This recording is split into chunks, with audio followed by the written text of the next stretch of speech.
कृषि कानूनों के खिलाफ आंदोलन कर रहे संयुक्त किसान मोर्चा ने आज भारत बंद बुलाया है। संगठन का कहना है कि इमरजेंसी सर्विस के अलावा सब कुछ बंद रखा जाएगा। बता दें कि कई दिनों से कृषि कानूनों के खिलाफ किसानों का आंदोलन जारी है। महाराष्ट्र पुलिस विभाग में ट्रांसफर रैकेट चलाने का आरोप लगाने वाली पूर्व इंटेलिजेंस कमिश्नर रश्मि शुक्ला की मुश्किलें बढ़ सकती हैं। राज्य के चीफ सेक्रेटरी सीताराम जे कुंटे ने अपनी जांच रिपोर्ट सीएम उद्धव ठाकरे को सौंपी है, जिसमें रश्मि शुक्ला पर फोन टैपिंग, गलत जानकारी देने और सरकार को गुमराह करने का आरोप है। 3700 करोड़ के घोटाले के मामले में मध्य प्रदेश समेत 11 राज्यों में सीबीआई ने छापा मारा है। भोपाल में प्रॉपर्टी डीलर सिद्धपाल सिंह भदौरिया और आईओबी बैंक के चीफ मैनेजर रहे सतीश चंद्र अग्रवाल के घर और दफ्तर पर भी कार्रवाई की है, जहां से बैंक फ्रॉड संबंधित दस्तावेज मिले।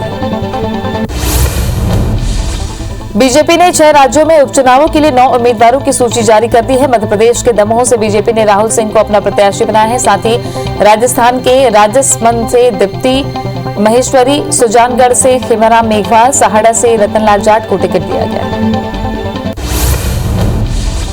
भारत और इंग्लैंड के बीच खेली जा रही 3 वनडे की सीरीज का दूसरा मुकाबला आज पुणे में खेला जाएगा। पहला मुकाबला जीतकर भारत सीरीज में 1-0 से आगे है। दूसरे वनडे में मध्यक्रम के बल्लेबाज श्रेयस अय्यर चोट के कारण नहीं खेलेंगे। ऐसी संभावना है कि सूर्यकुमार यादव उनकी जगह ले सकते हैं। गीतकार जावेद अख्तर की मानहानि के केस में कंगना रनौत को मुंबई की अंधेरी कोर्ट ने जमानत दे दी। जावेद अख्तर की तरफ से दायर मानहानि के मामले में कंगना को मुंबई के कोर्ट ने पेश होने के आदेश दिए थे। कंगना कोर्ट में पेश नहीं हुई तो उनके खिलाफ जमानती वारंट जारी किया गया था। जावेद अख्तर ने अपने वकील के जरिए 2 नवंबर को शिकायत दर्ज कराई थी। जम्मू कश्मीर में लश्कर तैयबा के आतंकियों ने गुरुवार को सीआरपीएफ की पेट्रोलिंग पार्टी पर फायरिंग की। हमला श्रीनगर के बाहरी इलाके लवेपुरा में किया गया। हमले में 2 जवान शहीद हो गए। हमले में शहीद एक एएसआई का नाम मांगा राम बताया जा रहा है, जो त्रिपुरा के रहने वाले थे। दुनिया भर में कोरोना संक्रमितों का आंकड़ा 12 करोड़ 60 लाख को पार कर गया है। वहीं 27,66,000 मरीजों की मौत हो चुकी है। दुनिया भर के 10 करोड़ 17 लाख मरीज कोरोना को हराकर स्वस्थ हो चुके हैं। हालांकि दुनिया में 2 करोड़ 15 लाख एक्टिव मरीजों का इलाज जारी है। संक्रमण के मामलों में अमेरिका और ब्राजील के बाद भारत तीसरे नंबर पर बना हुआ है। देश में कोरोना की दूसरी लहर के बाद एक दिन में 59,069 नए मामले सामने आए हैं। कोरोना संक्रमितों की संख्या 1 करोड़ 18 लाख के पार पहुंच गई है। कोरोना से 257 नई मौत से अब तक 1,60,983 मरीजों की मौत हो चुकी है।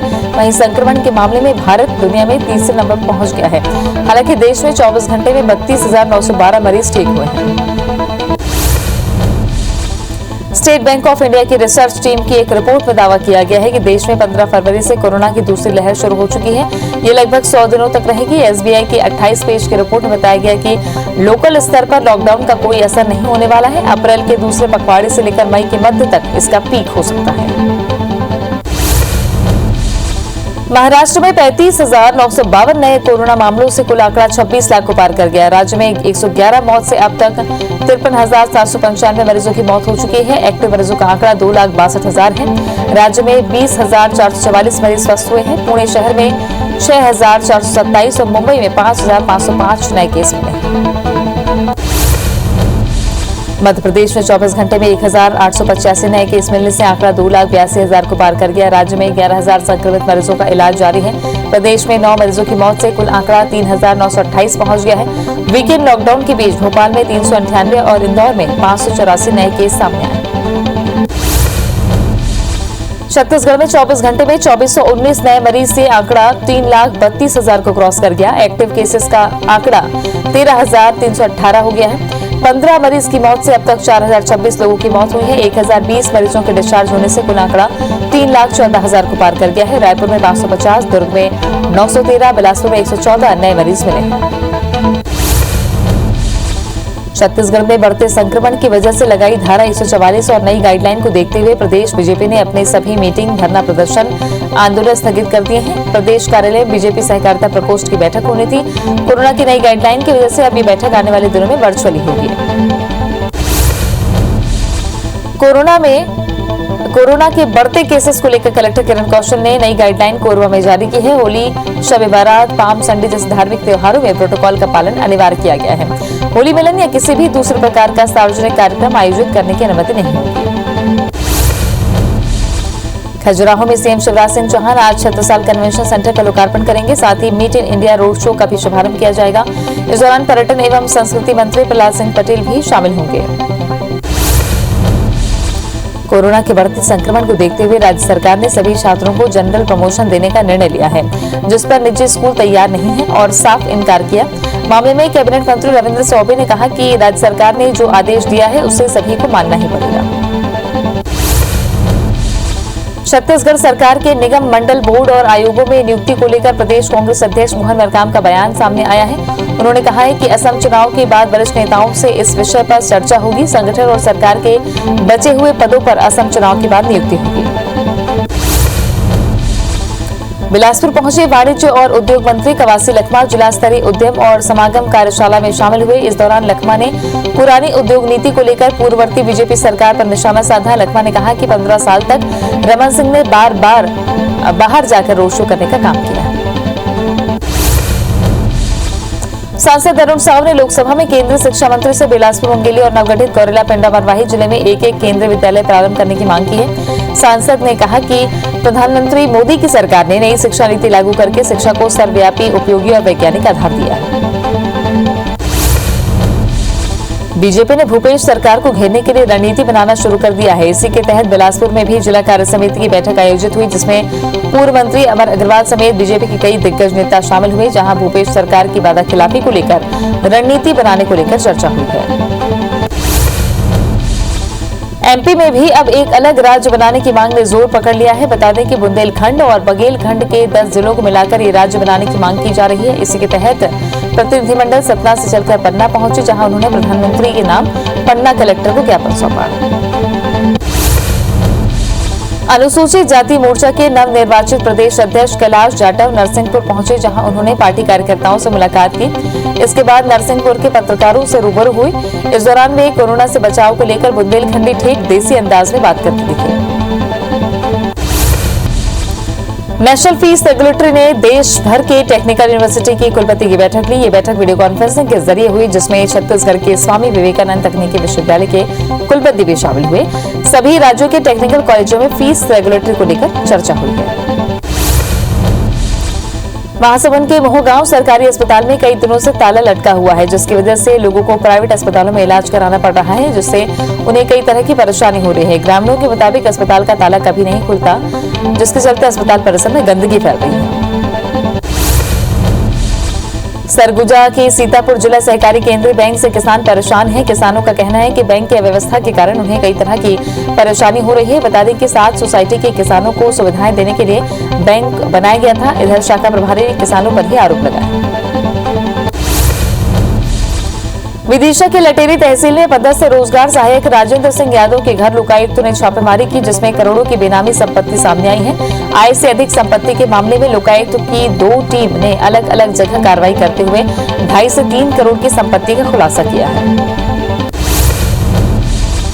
एमपी हाईकोर्ट के चीफ जस्टिस मोहम्मद रफीक और जस्टिस विजय कुमार शुक्ला की डिवीजन बेंच ने राज्य सरकार को निर्देश दिया कि सरकार डुमना 4 लेन रोड की डिटेल रिपोर्ट पेश करे।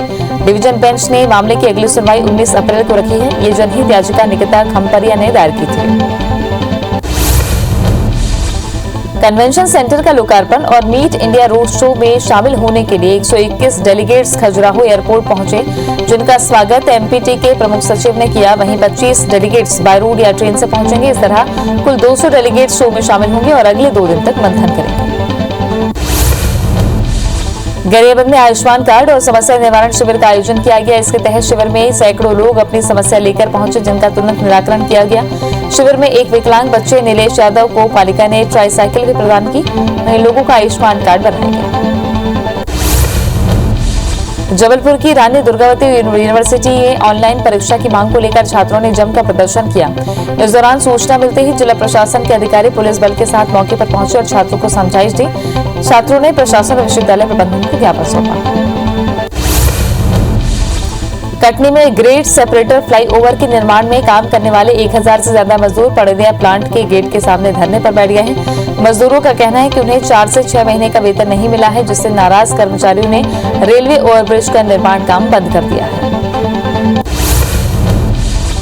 बालाघाट के किरनापुर के शिक्षक के खिलाफ छात्र छात्राओं ने मोर्चा खोल दिया और विद्यालय के सामने शिक्षक के खिलाफ नारेबाजी करते हुए उन्हें बर्खास्त करने की मांग की। छात्रों का आरोप है कि शिक्षक सतीश तारन ने लड़के और लड़कियों में भेदभाव कर प्रायोगिक परीक्षा के अंक दिए हैं। पति की हत्या के मामले में कटनी कलेक्टर ने रोजगार सहायक पुष्पलता को पद से टर्मिनेट कर दिया है। एसडीएम ने बताया कि कैमूर में 12 फरवरी को आरोपी महिला ने अपने प्रेमी के साथ मिलकर अपने पति ऋतु खरे की हत्या करवा दी थी, जिसके खिलाफ ये कार्रवाई हुई है। जबलपुर में जिला प्रशासन ने अतिक्रमण के खिलाफ कार्रवाई की। टीम ने चरगवा रोड पर बन रही अवैध कॉलोनियों के साथ एठा खेड़ा गांव में 2 स्थानों पर तैयारी की कॉलोनियों को जमींदोज कर दिया, जिसमें कई जगहों से अतिक्रमण हटवाया गया। राजिम के अभनपुर एसडीएम निर्भय साहू ने एक बार फिर रेत का अवैध परिवहन करते 5 हाईवे को जब्त किया।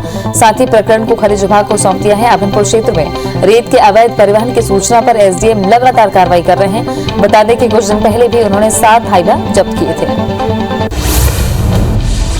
बैतूल के ग्रामीण इलाकों में लोग कोरोना के साथ ही पानी की समस्या से परेशान हैं। जिले के कई गांव के लोग जान जोखिम में डालकर मटमैला दूषित पानी पीने को मजबूर हैं, जबकि कई गांव के लोग अपनी प्यास बुझाने के लिए मीलों दूर से बैलगाड़ी से पानी लाते हैं, जिससे उनका आधा दिन बर्बाद हो जाता है।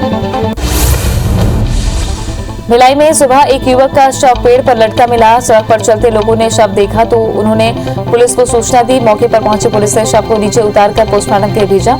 युवक की पहचान निजी कंपनी में सिक्योरिटी गार्ड के रूप में हुई। फिलहाल पुलिस मामले की जांच कर रही है।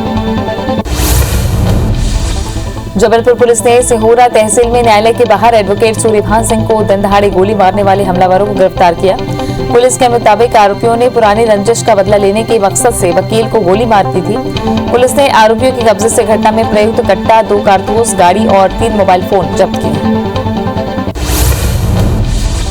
रायपुर के विधानसभा थाना में युवक की लाश की गुत्थी सुलझाते हुए पुलिस ने 3 आरोपियों को गिरफ्तार किया है। दरअसल 12 फरवरी को चैतन्य ग्रीन्स कॉलोनी के नाले में कुबेर साहू का शव मिला था। जांच में पुलिस को पता चला कि मृतक को आरोपियों के साथ अंतिम बार देखा गया था, जिसके बाद पुलिस ने तीनों से पूछताछ की। उन्होंने हत्या करना स्वीकार किया। रायपुर पुलिस ने टाटीबंध में भारत माता स्कूल के पीछे के इलाके में अवैध शराब बनाने वाले आरोपियों को गिरफ्तार किया। आरोपी जगतार सिंह को लगभग 150 लीटर केमिकल और शराब बनाने के साथ गिरफ्तार किया गया है। आरोपी घर में ही शराब बनाकर उसे आसपास के इलाकों में बेचने का काम करता था।